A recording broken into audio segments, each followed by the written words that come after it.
Nothing's selling on the listing side, so I think I just want to go work with buyers. Well, you know what you're really saying to me? I don't have the skills that are necessary in order to sell property in today's marketplace. And one of those fundamental skills is pre-qual, right? Because if I don't do that right, it ends up, creating a bigger problem as time progresses, because you end up with your inventory swelling and nothing moving. It's funny, somebody a long time ago asked me, they're like, well, right now, you're having a great year because obviously whoever controls the listings and everything's selling. He's like, when the market shifts, are you just going to shift to buyers at that point? What I said to them, I was like, look, regardless of what the marketplace is doing, all the leverage is still on the listing side. It's just going to require a different skill set, a different conversation that you need to have in order to be able to move your properties. And one of those skill sets is qualifying the leads to make sure that there's enough motivation. So what I was thinking about doing, Novello, I think we're able to share. I wanted to put the puzzle up there. I know we refer to it in different ways, Sure. But I think visually it helps people understand what they're qualifying for, basically. And we could call it whatever we call it. We could call it clearing the rooms or whatever. But I think visually, as we're guiding people as to how to qualify, I think visually it'll help them to be able to see that. Would it be okay if I do that? Yes. Hey, I'll allow it. I'm basically asking for your permission. This is basically the things that you're going to be qualifying or this is the different rooms that you're going to be qualifying for. One of the things that you're going to be qualifying for or clearing the room is motivation. The other thing is timing. You're basically clearing the room or asking for timing. Pricing, loan information, not loan balance. I used to just think it was loan balance, but now I refer to it as loan information. Then there's, hey, what type of sale? Then there's creative solutions, which... And I think as you go through this though, Jose, because I heard you say clear the room motivation, but I want to make sure everybody understands what that means. And that's what I was hoping that we'd go over. So what I've realized is that whenever you're qualifying, there's 9 things that you can qualify on: motivation, timing, pricing, loan information, what type of sale, any creative solutions, what's the condition, who are the decision makers, and are you in competition with other agents? If you're able to figure out these things, it'll make it so that you're better prepared when you go on that appointment, and your chances of being able to convert that appointment increase tremendously.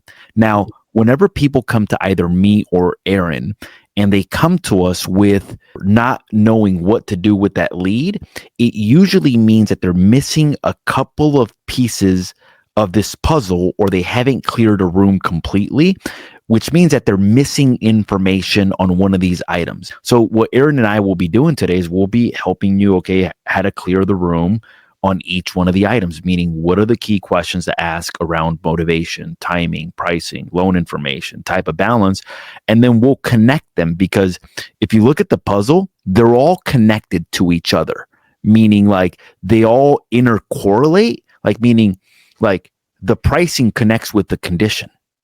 The pricing connects with their motivation.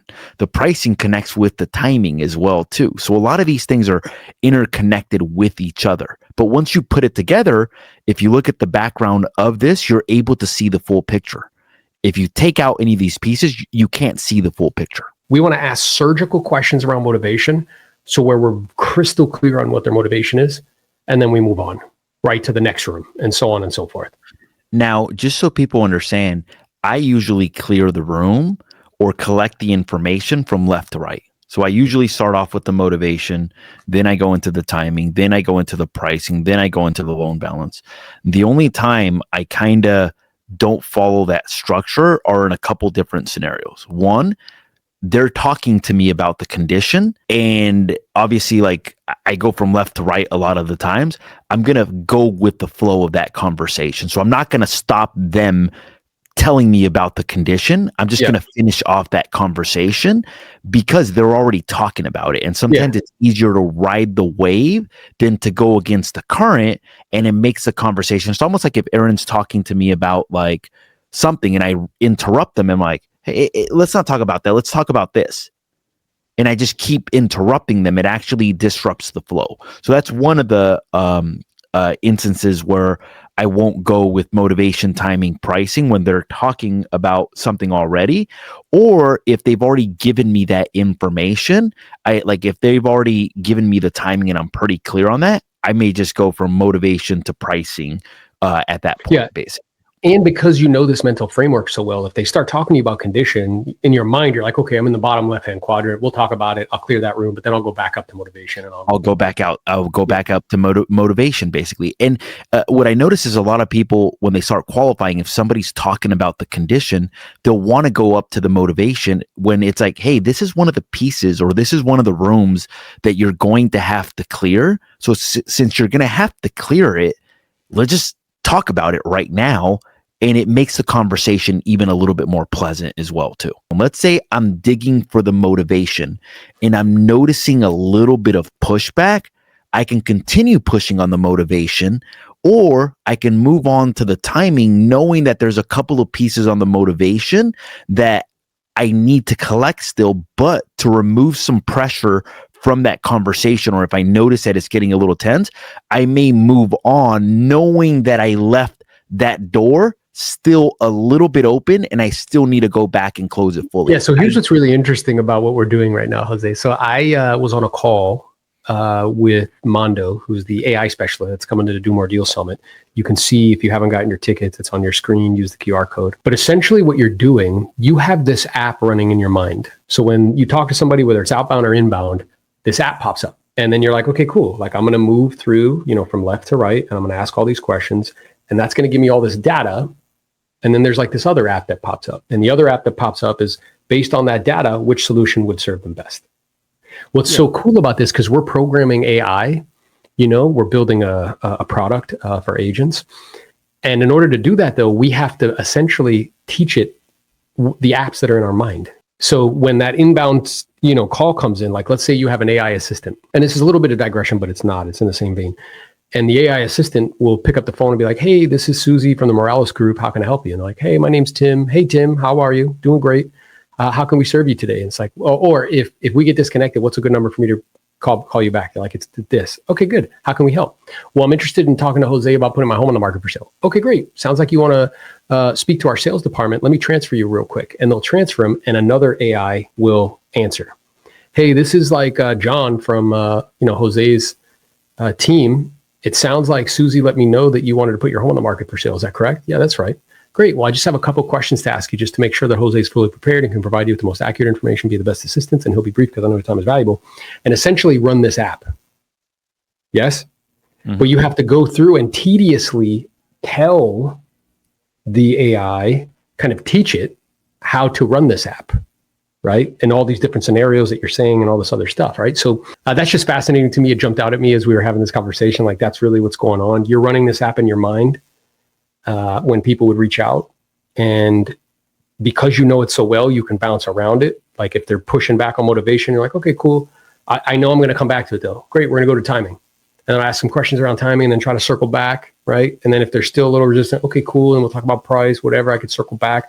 Or if they want to talk about price first, we can go back to motivation. Then you need to understand it. You need to understand mentally. Like if you close your eyes, like understanding the puzzle, understanding this concept of clearing the room by room. So when people reach out, you can do it every single time without exception. The next thing that I think about is like an equals mark. And then they're like, okay, most probable going to be a listing. Most probable is going to be a cash offer. Most probable is going to be a creative finance. Most probable is going to be a novation or whatever it may be. But based on this, now it's like, okay, what avatar is likely? Let's say somebody calls up and they're like, hey, I'm thinking about putting my home on the market, or it's an outbound call and you booked an appointment. Great. It's time to pre-call. Before we get together, there's a number of questions I need to ask you. Yep. And I'll be brief because I know your time is valuable. Not like, is this a good time? Because if you say, is this a good time? They're going to be like, no. And then you're going to have to chase them down. So I'll be brief because I know your time is valuable. And then we start to clear these rooms room by room. So let's say motivation. Here's a couple questions you could ask around motivation. So, my job's to help you. It's never to talk you into doing anything. I guess I'm curious. I'm sure your home is lovely. It's in a great area. Hopefully I'm not being too straightforward. Was there any particular reason you were even considering selling it? I need to know motivation, right? Is it an option for you to not sell the home and still move? Is it an option for you to rent the home and still move? I've only spoken to you. You seem to be excited about making this move happen. Is there anybody else on title, any decision makers, any business partners? And if so, how do they feel about it? So those are examples of questions that you can ask around motivation, right? And if you ask them, then you're clear and you don't want to move on from it unless you're getting like fierce pushback until you are crystal clear on why they're selling. You know, it always is wild to me, Jose. Like we'll be on calls and people come to us with like these situations. I'm like, okay, well, what's the motivation? And they're like, I don't know. Or it's this. I'm like, okay, is it an option for them to not sell and still move? They're like, I don't know. Is it an option for them to rent a home and still move? They're like, I don't know. Well, I think the other thing, and this is where people get it wrong, whenever I was being trained, I was told to follow the script verbatim. The question was, when you sell it, where are you moving to next? But the problem with that versus this puzzle or this clearing the room idea is all that question really is you're asking for the motivation. So what happens if it's a rental? If it's a rental, are you going to say, hey, when you sell it, where are you moving to next? No. You're going to say something along the lines like, hey, look, after you sell it, is the plan to reinvest the money into another property, or are you simply looking to cash out? If it's a divorce, you're going to ask some questions around the divorce as well, too. Hey, has the judge ordered for the sale of the property to be sold?